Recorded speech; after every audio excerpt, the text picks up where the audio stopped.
मुझे हमेशा लगता था कि डर सिर्फ दिमाग का खेल होता है, कि भूत प्रेत जैसी चीजें सिर्फ कहानियों में होती हैं। लेकिन उस रात ब्रह्मपुत्र के किनारे जो कुछ मेरे साथ हुआ, उसने मेरी हर सोच, हर विश्वास को तोड़ दिया। उस दिन मैं गुवाहाटी से नॉर्थ गुवाहाटी लौट रहा था और देर इतनी हो चुकी थी कि सड़कें लगभग खाली हो गई थी। हवा में नमी थी और नदी से उठती ठंडी गंध वातावरण को और भी भारी बना रही थी। आसमान में बादल ऐसे छाए थे जैसे किसी ने पूरे शहर को अंधेरे में डुबो दिया हो। मैं जल्दी जल्दी कदम बढ़ा रहा था क्योंकि मुझे आखिरी बस पकड़नी थी। लोग कहते थे कि वो बस अजीब है, कि वो हमेशा देर से आती है और कभी कभी बिना रुके चली जाती है। लेकिन मैंने उन बातों पर कभी ध्यान नहीं दिया। मेरे लिए वो बस सिर्फ घर पहुंचने का एक साधन थी। लेकिन जैसे ही मैं उस सुनसान स्टॉप पर पहुंचा, मुझे पहली बार एहसास हुआ कि शायद लोगों की बातें पूरी तरह झूठ नहीं थी। वहां कोई और नहीं था, सिर्फ मैं और वो पुराना जंग लगा हुआ शेड जिसके नीचे पानी टपक रहा था। हर बूंद की आवाज़ उस सन्नाटे में गूंज रही थी। तभी दूर से मुझे एक हल्की सी रोशनी दिखाई दी। धीरे धीरे वो रोशनी करीब आने लगी और मुझे समझ आया कि वही बस है। लेकिन जैसे जैसे वो पास आई, मेरे दिल की धड़कन तेज होती गई, क्योंकि वो बस वैसी नहीं थी जैसी मैंने पहले कभी देखी हो। उसकी हेडलाइट्स टिमटिमा रही थीं, जैसे किसी भी पल बुझ जाएंगी। उसका रंग पहचान में नहीं आ रहा था, क्योंकि उस पर धूल, कीचड़ और कुछ अजीब काले धब्बे लगे हुए थे। और सबसे अजीब बात यह थी कि जैसे ही वो बस मेरे सामने रुकी, उसके ब्रेक की आवाज़ किसी जानवर की कराह जैसी लगी। मैंने खुद को समझाया कि ये सब मेरा वहम है और मैं जल्दी से बस में चढ़ गया। लेकिन अंदर कदम रखते ही मुझे ऐसा लगा जैसे मैं किसी और दुनिया में आ गया हूँ। बस के अंदर एक अजीब सी गंध थी, जैसे गीली मिट्टी, सड़ी लकड़ी और कुछ ऐसा जो पहचान में नहीं आ रहा था। सीटें पुरानी थीं और उन पर गहरे निशान थे, जैसे किसी ने उन्हें नाखूनों से खरोंचा हो। और सबसे ज़्यादा डरावनी बात यह थी कि वहाँ बैठे लोग बिल्कुल चुप थे। कोई बात नहीं कर रहा था, कोई हिल भी नहीं रहा था, जैसे सब किसी चीज़ का इंतज़ार कर रहे हों। कंडक्टर दरवाजे के पास खड़ा था, लेकिन उसकी आंखें खाली थीं। उसने मेरी तरफ देखा भी नहीं। मैंने धीरे से कहा, टिकट, लेकिन उसने कोई जवाब नहीं दिया, बस हल्का सा सिर झुका दिया, जैसे उसने मुझे पहले से ही पहचान लिया हो। मैं अंदर जाकर बैठ गया, लेकिन मेरे मन में एक अजीब सा डर बैठ चुका था। बस चलने लगी और खिड़की के बाहर अंधेरा और गहरा होता गया। ऐसा लगा जैसे हम शहर से बहुत दूर आ गए हों, जबकि मुझे पता था कि ये रास्ता इतना लंबा नहीं है। कुछ मिनट बाद मैंने महसूस किया कि बस एक ही मोड़ से बार बार गुजर रही है। वही टूटी हुई रेलिंग, वही झुका हुआ पेड़, वही नदी का किनारा, सब कुछ दोहराया जा रहा था, जैसे हम किसी अंतहीन चक्र में फंस गए हों। मेरा गला सूखने लगा। मैंने सामने बैठे एक आदमी से पूछा कि ये क्या हो रहा है, लेकिन उसने धीरे धीरे अपना सिर मेरी तरफ घुमाया और उसकी आंखें पूरी तरह काली थीं। उसमें कोई पुतली नहीं थी, सिर्फ गहरा अंधेरा। उसने बहुत धीमी आवाज में कहा कि यहाँ रास्ते खत्म नहीं होते, यहाँ लोग खत्म हो जाते हैं। उसकी बात सुनकर मेरे शरीर में सिहरन दौड़ गई। मैं तुरंत उठकर दरवाजे की तरफ बढ़ा, लेकिन जैसे ही मैंने कदम बढ़ाया, मुझे महसूस हुआ कि मेरे पैर बहुत भारी हो गए हैं, जैसे किसी ने उन्हें नीचे से पकड़ लिया हो। मैंने नीचे देखा, लेकिन वहाँ कुछ नहीं था। फिर भी मैं ठीक से चल नहीं पा रहा था। तभी अचानक बस अपने आप रुक गई। दरवाज़ा धीरे धीरे खुला और बाहर घना कोहरा फैल गया। उस कोहरे के अंदर मुझे कुछ हलचल दिखाई दी, जैसे कोई वहाँ खड़ा हो या शायद कई लोग। उनकी परछाइयाँ अजीब तरह से हिल रही थी, जैसे उनके शरीर सही नहीं थे, जैसे उनकी हड्डियाँ टूटी हुई हों। मैं डर के मारे पीछे हट गया। तभी मेरे पीछे से एक धीमी आवाज़ आई, बाहर मत जाओ, वो तुम्हें देख रहे हैं। मैंने पलटकर देखा तो एक लड़की खड़ी थी, जिसके लंबे बाल उसके चेहरे को ढक रहे थे, लेकिन उसकी आवाज़ में ऐसा डर था जो झूठ नहीं हो सकता था। मैंने उससे पूछा कि ये सब क्या है, लेकिन उसने कोई जवाब नहीं दिया, बस धीरे धीरे अपना सिर उठाने लगी। और जैसे ही उसके बाल हटे, मेरी सांस रुक गई। उसका चेहरा सड़ा हुआ था, उसकी आंखें खाली थीं और उसके होंठ एक असंभव मुस्कान में खिंचे हुए थे। उसने धीरे से कहा कि हम सब कभी इस बस में चढ़े थे और अब कभी उतर नहीं पाए। मेरी रीढ़ में ठंडक दौड़ गई। मैं पीछे हटने लगा, लेकिन तभी दरवाज़ा अपने आप बंद हो गया और बस फिर चलने लगी। इस बार बस के अंदर का माहौल पूरी तरह बदल चुका था।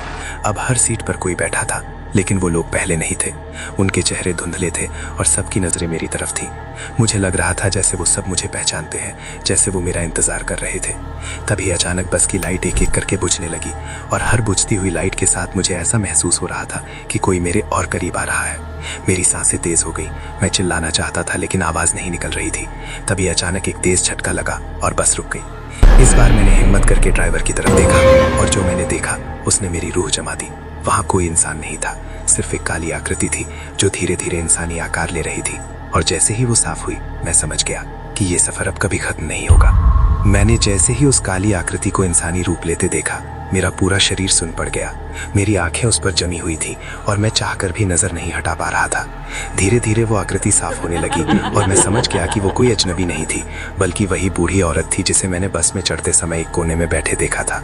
लेकिन अब उसका रूप पूरी तरह बदल चुका था। उसकी त्वचा काली और फटी हुई थी, जैसे किसी ने उसे आग में झोंक दिया हो।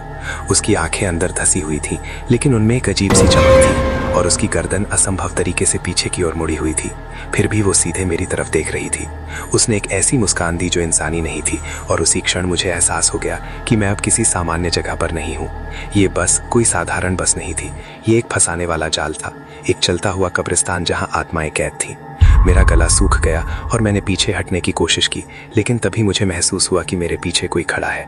मैंने धीरे धीरे पलट कर देखा और मेरी रूह कांप गई। वो सभी लोग जो पहले अपनी सीटों पर बैठे थे अब मेरे बिल्कुल पास खड़े थे। उनकी आंखें खाली थीं और उनके चेहरे ऐसे लग रहे थे जैसे समय ने उन्हें धीरे धीरे खा लिया हो। उनकी त्वचा झड़ रही थी, कुछ के चेहरे आधे गायब थे, कुछ के मुंह इतने खुले थे जैसे वो हमेशा के लिए चीख रहे हों। और सबसे डरावनी बात यह थी कि वो सब एक साथ मुझे घूर रहे थे, जैसे मैं कोई शिकार हूं और वो शिकारी। तभी अचानक बस के अंदर एक धीमी फुसफुसाहट गूंजने लगी। पहले वो बहुत हल्की थी, लेकिन धीरे धीरे तेज होती गई और मैं साफ सुन सकता था कि वो आवाजें मेरा नाम ले रही थी, हर दिशा से, हर कोने से। आ जाओ, हमारे साथ आ जाओ। मेरा दिमाग सुन हो रहा था। मैं चिल्लाना चाहता था, लेकिन आवाज जैसे गले में ही अटक गई थी।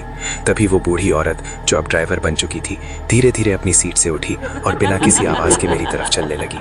उसके कदम जमीन को छू भी नहीं रहे थे, जैसे वो हवा में तैर रही हो। उसने मेरे सामने आकर अपना हाथ बढ़ाया और कहा, तुम्हें समझना होगा, ये सफर खत्म नहीं होता, ये सिर्फ बदलता है। उसकी आवाज कई आवाजों का मिश्रण थी, जैसे कई आत्माएं एक साथ बोल रही हों। मैंने डर के मारे पीछे हटना चाहा, लेकिन तभी उन सड़े हुए चेहरों वाले लोगों ने मुझे पकड़ लिया। उनके हाथ बर्फ की तरह ठंडे थे और उनकी पकड़ इतनी मजबूत थी कि मैं हिल भी नहीं पा रहा था।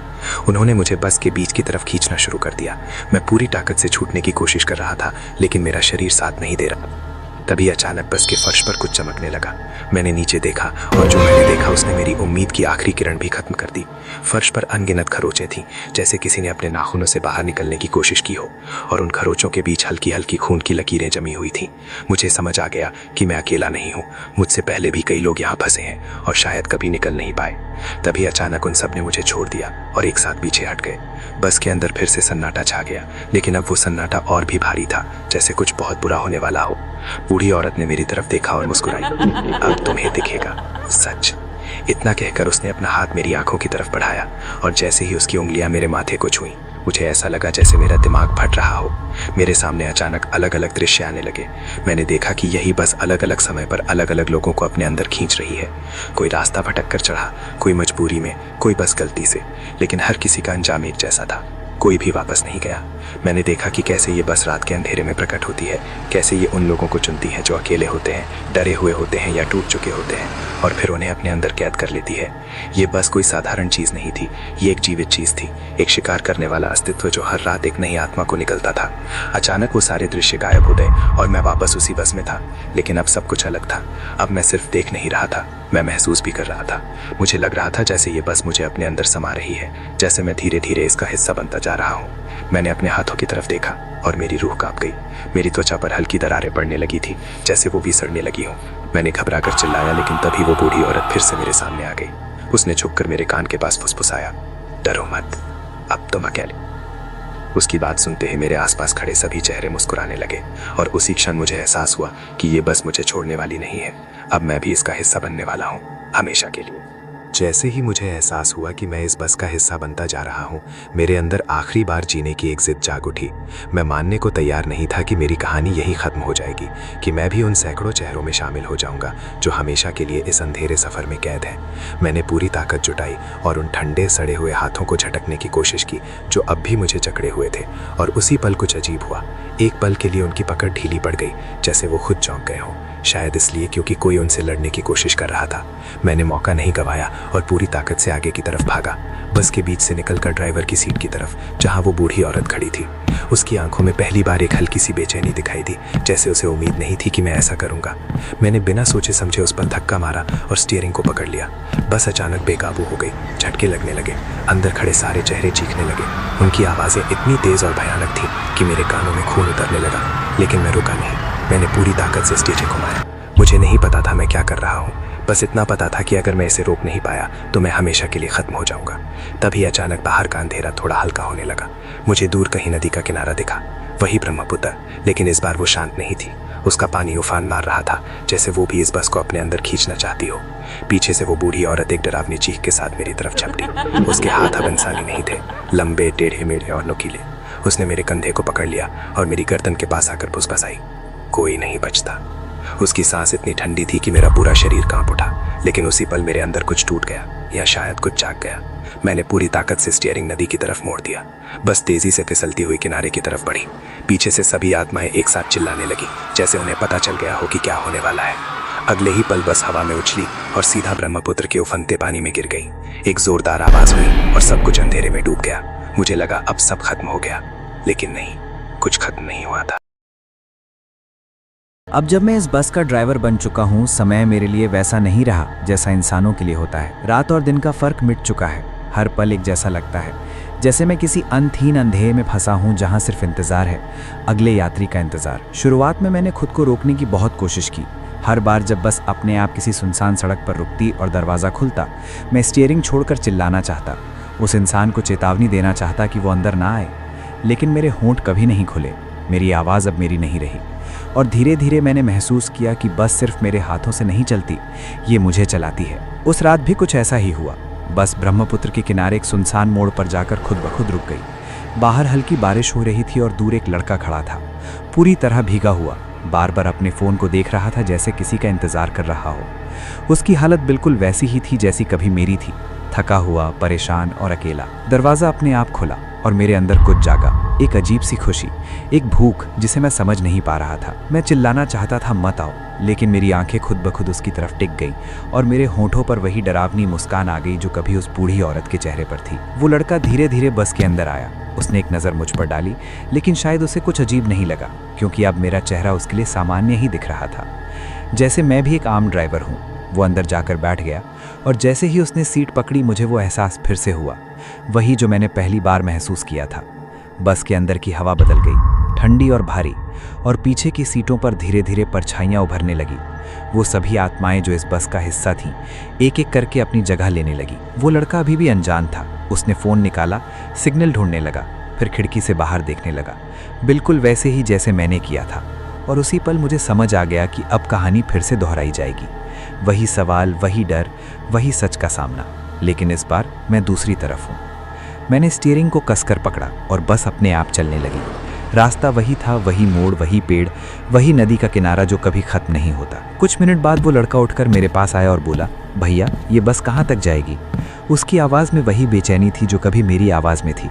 मैं जवाब देना चाहता था, सच बताना चाहता था, लेकिन मेरे मुंह से सिर्फ एक ही वाक्य निकला, वही जो मैंने पहले सुना था, ये बस वहीं रुकती है जहाँ तुम्हारा स्टॉप होता है।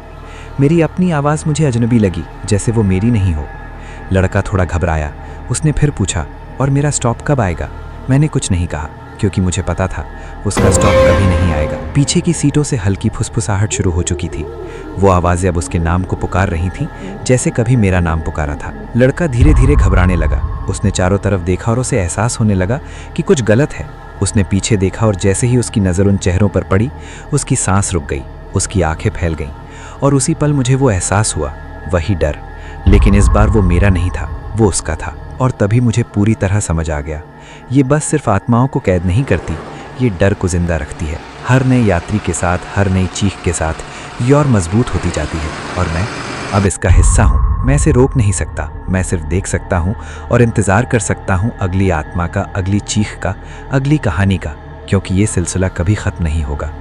और शायद किसी रात जब तुम अकेले हो और कोई बस तुम्हारे सामने आकर रुके, तो याद रखना, दरवाज़ा हमेशा अपने आप नहीं खुलता, कभी कभी कोई अंदर से उसे खोल रहा होता है, और इस बार वो मैं हो सकता हूँ। उस रात के बाद मैं कई दिनों तक खुद को संभाल नहीं पाया, लेकिन असली डर तो तब शुरू हुआ जब 5वें दिन आधी रात को मेरे फ़ोन में वही पुरानी रिकॉर्डिंग अपने आप चलने लगी। मैंने उसे डिलीट कर दिया था, फ़ोन भी फॉर्मेट कर दिया था, फिर भी वो आवाज़ साफ सुनाई दे रही थी, मेरी ही आवाज़, लेकिन उसमें कुछ अजीब था, जैसे कोई और मेरे भीतर से बोल रहा हो, तू बच नहीं पाएगा, अब मैं तेरे साथ हूँ। मेरा गला सूख गया, हाथ कांपने लगे और कमरे का तापमान अचानक बहुत ठंडा हो गया। दीवारों पर लगी तस्वीरें धीरे धीरे हिलने लगी, जबकि खिड़कियां बंद थीं। मैं डर के मारे दरवाजे की ओर भागा, लेकिन दरवाज़ा अंदर से बंद था और हैंडल खुद ब खुद घूमने लगा, जैसे कोई बाहर से उसे खोलने की कोशिश कर रहा हो। तभी मेरी नज़र आईने पर पड़ी। उसमें मेरा चेहरा नहीं था, वहाँ वही साया खड़ा था जो मुझे उस पुराने घर में दिखा था, लेकिन इस बार वो मुस्कुरा रहा था और उसकी आंखें सीधी मेरी तरफ देख रही थीं, जैसे वो अब आईने में नहीं बल्कि मेरे पीछे खड़ा हो। मैंने धीरे धीरे पीछे मुड़कर देखा, कोई नहीं था, लेकिन जैसे ही फिर आईने की ओर देखा, वो साया बिल्कुल पास आ चुका था और अचानक उसने आईने के अंदर से अपना हाथ बाहर निकाला, ठंडा सड़ा हुआ, और धीरे धीरे मेरी गर्दन को पकड़ने लगा। मैं चीख भी नहीं पा रहा था, आवाज़ जैसे गले में ही जम गई थी। तभी मेरे कान के पास किसी ने फुसफुसाया, अब तू ही अगला घर बनेगा। और उसी पल मेरे शरीर ने जैसे मेरी बात मानना बंद कर दिया। मेरे हाथ अपने आप चलने लगे, मेरे कदम खुद ब खुद उस पुराने घर की दिशा में बढ़ने लगे, जबकि मैं अंदर से पूरी ताकत लगा रहा था रुकने की। मुझे समझ आ गया था, वो साया अब सिर्फ मुझे डराने नहीं आया था, वो मुझे अपना बनाने आया था। और शायद अब जो भी ये कहानी सुन रहा है, अगली आवाज़ उसी की रिकॉर्ड होगी।